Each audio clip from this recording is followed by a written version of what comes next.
خداوند آپ سب کے ساتھ ہو۔ ہمارے خداوند یسوع مسیح کی خوشخبری مقدس متی کے مطابق اے خداوند تیری تمجید ہو۔ اس کو سہیل کو کہنا بعد میں کہ نا مائک کی نا تھوڑی آواز بڑھائے، ٹھیک ہے؟ صحیح کروں اس کو، چلو ٹھیک ہے، شاباش، ویری گڈ، ٹھیک ہے۔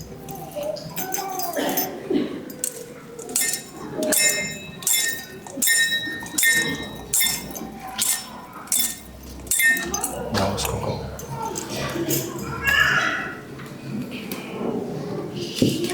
اس کے دوسرے باب کی پہلی آیت سے ہم بیان سنیں۔ اس وقت یہودیہ کے بیت الحم میں جب یسوع پیدا ہوا تو دیکھو مشرق کے کئی مجوسیوں نے یروشلم میں آ کر کہا کہ یہودیوں کا بادشاہ جو پیدا ہوا ہے وہ کہاں ہے، کیونکہ ہم نے مشرق میں اس کا ستارہ دیکھا اور اسے سجدہ کرنے آئے ہیں۔ تب ہیرودیس بادشاہ نے یہ سنا، تب وہ اور اس کے تمام یروشلم گھبرایا۔ تب اس نے سب سردار کاہنوں اور قوم کے فقیہوں کو جمع کر کے ان سے پوچھا کہ مسیح کہاں پیدا ہونا چاہیے؟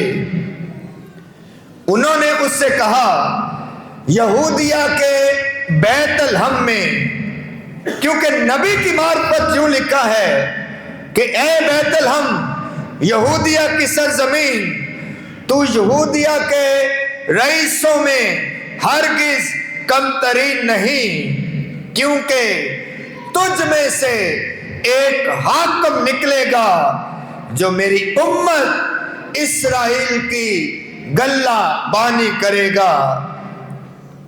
تب ہیرودیس نے مجوسیوں کو چپکے سے بلا کر ان سے تحقیق کی کہ وہ ستارہ کب دکھائی دیا تھا، اور یہ کہہ کر انہیں بیت الحم میں بھیجا کہ جاؤ اور اس بچے کی بابت خوب دریافت کرو، اور جب اسے پاؤ مجھے خبر دو کہ میں بھی آ کر اسے سجدہ کروں۔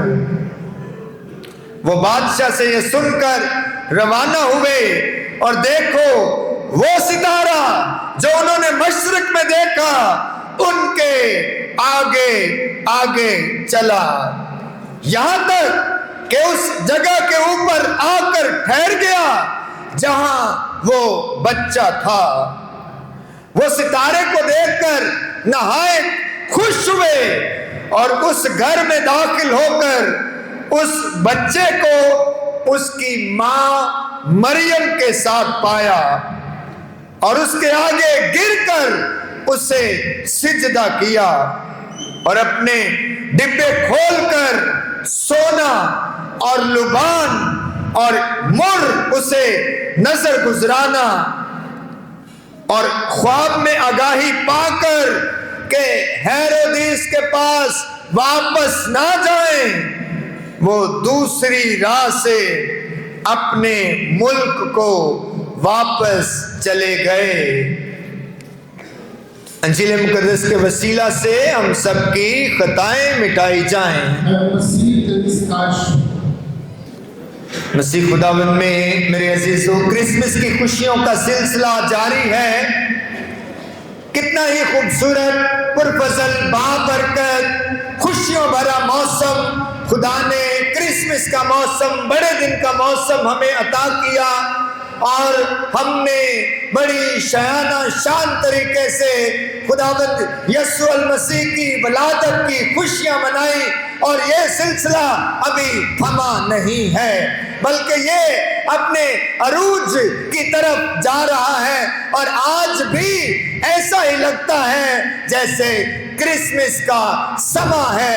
آج ہی 24 اور 25 کا دن ہے۔ آپ کا جوش، آپ کا ولولہ، آپ کی خوشی، آپ کی شادمانی، آپ کی شکر گزاری اس بات کی علامت ہے، اس بات کی گواہی ہے کہ یسوع المسیح آپ کے دلوں میں پیدا ہو چکا ہے۔ آئے زوردار تالیاں بجا کر اس کا شکریہ ادا کریں۔ عزیزو، آج کے دن پوری دنیا میں پاک ماں کیتھولک کلیسیا بھئی ابتدائی کلیسیا ہی ہے وے، بنیادی کلیسیا ہی ہے وے، تے پھر اینا ہی جشن منانے ہوندے نے، اینا ہی خوشیاں کرنیاں نے، روایتاں بھی اینا دے کول نے، عیداں بھی اینا دے کول نے، تہوار بھی اینا دے کول نے، تے آج ساری دنیا میں کہہ رہا ہوں آج ساری دنیا میں جہاں کہیں بھی پوری دنیا میں عبادات ہو رہی ہیں، آج عید ظہور منائی جا رہی ہے۔ مجوسیوں کی عید عام زبان میں مجوسیوں کی عید ہے، لیکن جو ہے لاحیاتی نقطے کے طور پر اسے جو ہے عید ظہور کہتے ہیں۔ ظہور کا مطلب ہے ظاہر ہونا، ظہور کا مطلب ہے عیاں ہونا، ظہور کا مطلب ہے منکشف ہونا، ظہور کا مطلب ہے خدا کی تجلی جب کسی پر روشن ہوتی ہے تو پھر خدا کیا برکت عطا کرتا ہے۔ ظہور کا مطلب ہے خدا سے برکت پا کر تبدیل ہو جانا، پہلے جیسے نہ رہنا۔ ظہور کے عزیزوں بے شمار کلام مقدس کے مطابق مطلب ہے، لیکن آج کی عید کے مطابق عید ظہور کا مطلب یہ ہے کہ خداوند کی روشنی، خداوند کی ولادت کی روشنی، یسوع کی پیدائش کی روشنی، خدا کے کلمے کے متجسد ہونے کی روشنی کسی ایک قوم تک محدود نہیں ہے، قوموں پر ظاہر ہو رہی ہے، دنیا کے بادشاہوں پر ظاہر ہو رہی ہے، قوموں کے تمام نسل انسانی پر خدا یسوع مسیح کی تجلی، اس کی پیدائش کی خوشی اور اس کی پیدائش کی روشنی جو ہے وہ قوموں پر ظاہر ہو رہی ہے۔